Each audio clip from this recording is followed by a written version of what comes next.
Another day, another game na naman tayo mga doy. Sa pagkakataon na to, pinakitaan talaga ako ng combo ng Gosyon kasi yung combo niya hanggang combo ng intaon talaga. Nadali ko pa talaga intaon yung Gosyon. Moy kadakong usik. Kaya yung sinimulang pagong nila kanina na hindi natapos mga doy, kailangan nating tapusin yan. Kaso umaligid-aligid yung Chang'e dito, tapos yung kahintang ko, maliit na lang talaga mga doy. Tapos nandito din yung Tigreal, buti na lang talaga, nadala pa og ampo.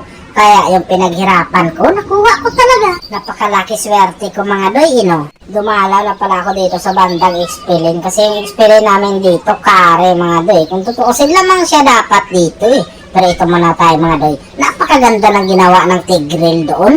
Sinidestipan niya ako para hindi madama yung Expelin nila. Napaka-bright naman. Dito nakaturbo na yung chicken curry namin. Kaso yung turbo niya, hanggang turbo lang talaga yung taon siya. Kasi humigya lang diretso. Tanong ko lang chicken curry, anong klaseng turbo yun? Dekorasyon? At ayun na nga, tumorbo din yung gautot namin. Kailangan mong suportahan yan. O kita mo naman yan. Dapat ganyan yung turbo chicken curry. May napapala ka. Kasi yung Chang'e nagpaula naman. Kaya yung gautot namin, ayun, humiga na lang pagkausik yung tawon.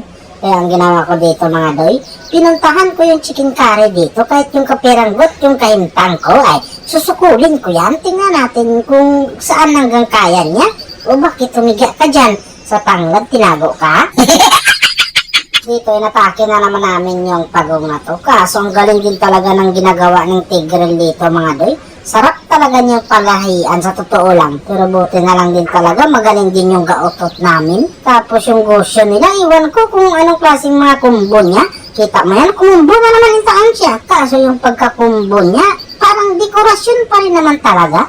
Pero may iba tayo mga doy. Dalawa na pala ako, nakatatlo na. Paano na lang to? Yung minyak na amoy ko na talaga. Kung hindi ka guguwas dyan, susudlin kita. Ay, surbol yan Agoy doy. Kadakong usik. Dito, tamang tago muna kami sa tanglad. Hinintay ko lang yung gautot. At ayun na nga mga doy, tumalo na yung gautot. Kaya ito na yung sinyalis na kailangan papasok din kami. Kumbaga, susuportahan namin yung sinimulan ng gautot. Naku po, ano ba yan? Sinaglit lang yung gautot. Kumbaga, sinalo niya lahat yung kapangyarihan ng mga kalaban para makadiretso kami. Ang galing mo talagang magpa-mindset, gautot. Nakakabilib ka. Napakagandang mindset mo talaga, gautot. Ito na naman yung Gosyon mga doy. Kumumbo na naman yung taon siya. Kaso yung kumbo niya, naging dekorasyon lang talaga. Pero nakadali pala yung taon siya kasi nadali yung alien namin Meaning to say, kumapit na yung kapangyarihan niya. Kaso huli ng lahat. Kaya dito, narinig ko na naman yung victory.